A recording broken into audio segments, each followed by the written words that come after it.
रात के 2 बजे हैं। एक कमरा, मेज पर कुछ किताबें हैं, दीवार पर कैलेंडर और एक छात्र जो पिछले 2 साल से सिर्फ एक अपने सपने के लिए जी रहा है। लेकिन परीक्षा से कुछ घंटे पहले एक खबर आती है, परीक्षा रद्द या एग्जाम कैंसिल्ड। एक खबर और लाखों घंटों की मेहनत एक पल में सवालों के घेरे में आ जाती है। आखिर भारत की परीक्षा व्यवस्था में बार बार ऐसा क्यों होता है? क्या सिर्फ छात्र परीक्षा देते हैं या हमारी व्यवस्था भी परीक्षा दे रही है?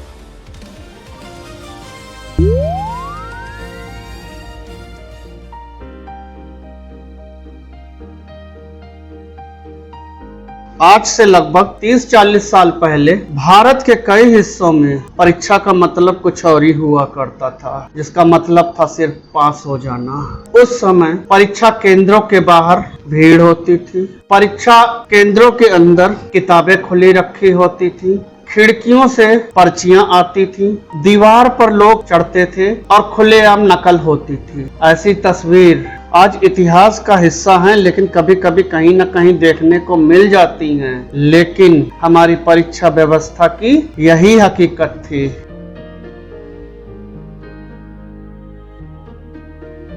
आखिरकार कुछ जगहों पर समय ने करवट ली। सरकारों ने बहुत से कड़े नियम बनाए, परीक्षा केंद्रों पर सीसीटीवी लगाए गए, फ्लाइंग स्क्वाड बने और उन्होंने परीक्षा केंद्रों पर जांच शुरू की। कई जगह नकल की घटनाएं कम होने लगी। ऐसा लगा कि अब मेहनत अपना रंग दिखाएगी। लेकिन अब परीक्षा में होने वाली नकल पेपर लीक के रूप में दूसरे फॉर्मेट में बाहर आने लगी। कहानी यही नहीं खत्म हुई। धीरे धीरे परीक्षा शुरू होने से पहले पेपर लीक होने लगे। अब सवाल बदल गया था। सवाल यह था कि अगर प्रश्न पत्र परीक्षा से पहले ही बाहर आ जाए तो मेहनत करने वालों का क्या होगा?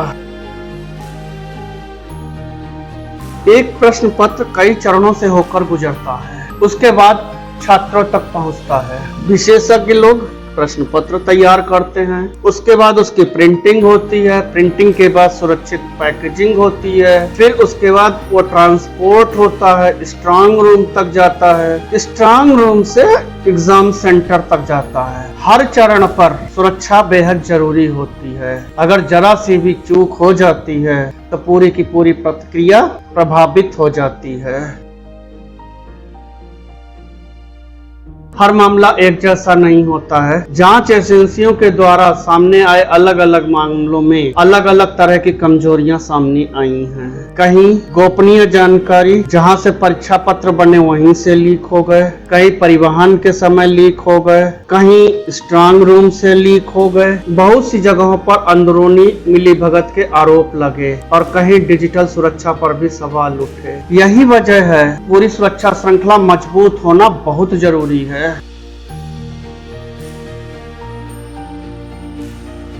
भारत का कोचिंग सेंटर लाखों छात्रों को नई दिशा देता है। अनेक संस्थानों ने मेहनत और गुणवत्ता के दम पर बहुत से गरीब छात्रों को सफलता भी दिलाई है।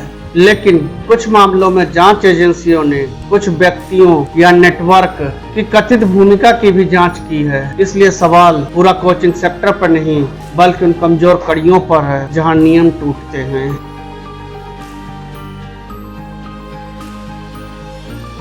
पेपर लीक का सबसे बड़ा नुकसान किसी सरकार को नहीं होता है, किसी संस्था को नहीं होता है, बल्कि उस छात्र का होता है जिसने सालों साल दिन रात मेहनत की है, जिसके परिवार ने उसको कष्ट उठा के पढ़ाया है। उसने भी सपने देखे हैं और उसके परिवार ने भी सपने देखे हैं और उसके परिवार ने उन सपनों के साथ, अपने बच्चों के सपनों के साथ अपने भविष्य को जोड़ा है। लेकिन जब परीक्षा लीक होती है तो ऐसा लगता है कि आसमान गिर गया है, चारों तरफ अंधेरा ही है।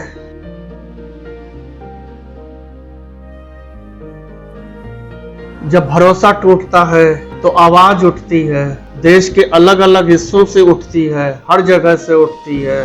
छात्र निष्पक्ष परीक्षा की मांग करते हैं। उनका सवाल एक ही होता है कि उनकी गलती क्या थी।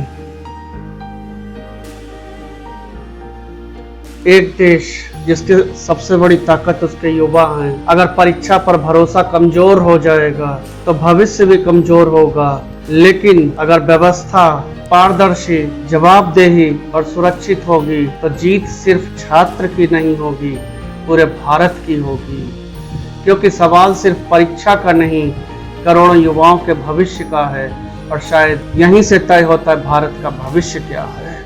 आपको क्या लगता है कि भारत की परीक्षा व्यवस्था में बड़े सुधार की जरूरत है? अपने राय हमें कमेंट में बताएं। अगर आपको यह जानकारी तथ्यपूर्ण लगी हो तो वीडियो को शेयर करें और ग्राउंड एक्स को सब्सक्राइब करें। ग्राउंड एक्स, भारत के सवाल, जमीन से जवाब।